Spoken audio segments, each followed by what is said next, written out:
Dans l'exercice 22, page 401, nous allons travailler sur le grossissement autour d'un système d'étoiles doubles. Deux étoiles de la constellation de Cassiopée, les étoiles Akird A et Akird B. Dans une première question, nous allons commencer par trouver la résolution angulaire d'une lunette dont l'objectif a un diamètre de 100 mm. Pour cela, je vais me servir d'une donnée qui est fournie dans ici l'énoncé. On a directement la résolution. Je sais que c'est bêta et je sais que c'est égal à 1,22 lambda sur d. C'est la limite de la diffraction finalement. Si je fais l'application numérique, je trouve que bêta est égal à 1,2. Alors la longueur d'onde, c'est 485 nanomètres. Vu qu'on nous dit ici que la longueur d'onde émise avec le maximum d'intensité est de 485 nanomètres, divisé par le diamètre d, qui est de 100 mm, c'est-à-dire 100 fois 10 puissance moins 3, et je trouve une valeur pour bêta de 5,92 fois 10 puissance moins 6 radians, vu qu'il s'agit d'un angle. Dans la question 2, on me demande si ce phénomène de diffraction empêche l'observation d'Akird avec cette lunette. Alors on sait que ces deux étoiles d'Akird sont séparées par un angle alpha de 2,8 fois 10 puissance moins 3 degrés. Donc là, l'objectif va être de convertir cet angle alpha qui est en degrés, le convertir en radians. Alors je sais que pi radians sont égaux à 180 degrés. Donc là, je vais poser un produit en croix. Simplement, je vais me demander quel angle en radian est égal à 2,8 fois 10 puissance moins 3. Donc le produit en croix, c'est 2,8 fois 10 puissance moins 3 multiplié par pi divisé par 180.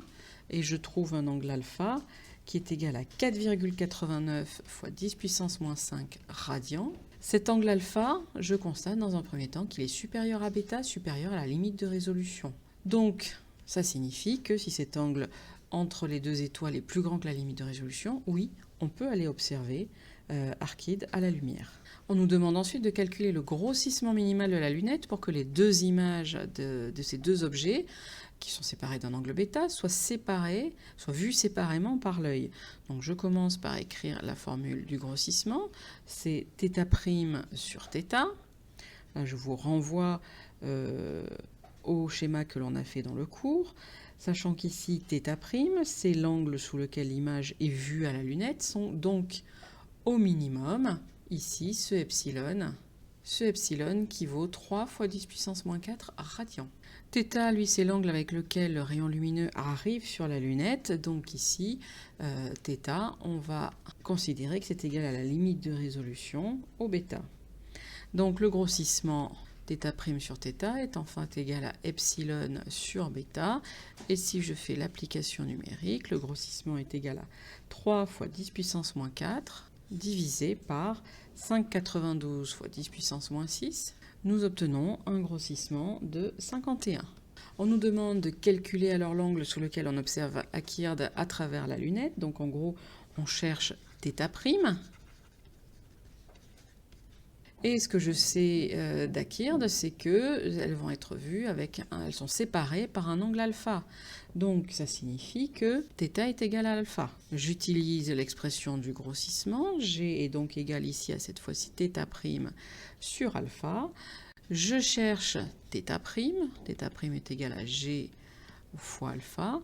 Je fais l'application numérique. θ' est égal à 51 multiplié par 4,89 fois 10 puissance moins 5. J'obtiens un angle θ' de 2,48 fois 10 puissance moins 3 radians. Enfin, on me demande si les images des deux étoiles d'Akird seront vues séparément par l'observateur à travers la lunette. Eh bien, je constate que ce θ' ici que j'ai calculé, il est bien plus grand que epsilon, cet angle minimal du pouvoir séparateur de l'œil. Donc effectivement, notre œil va être capable de distinguer séparément ces deux images.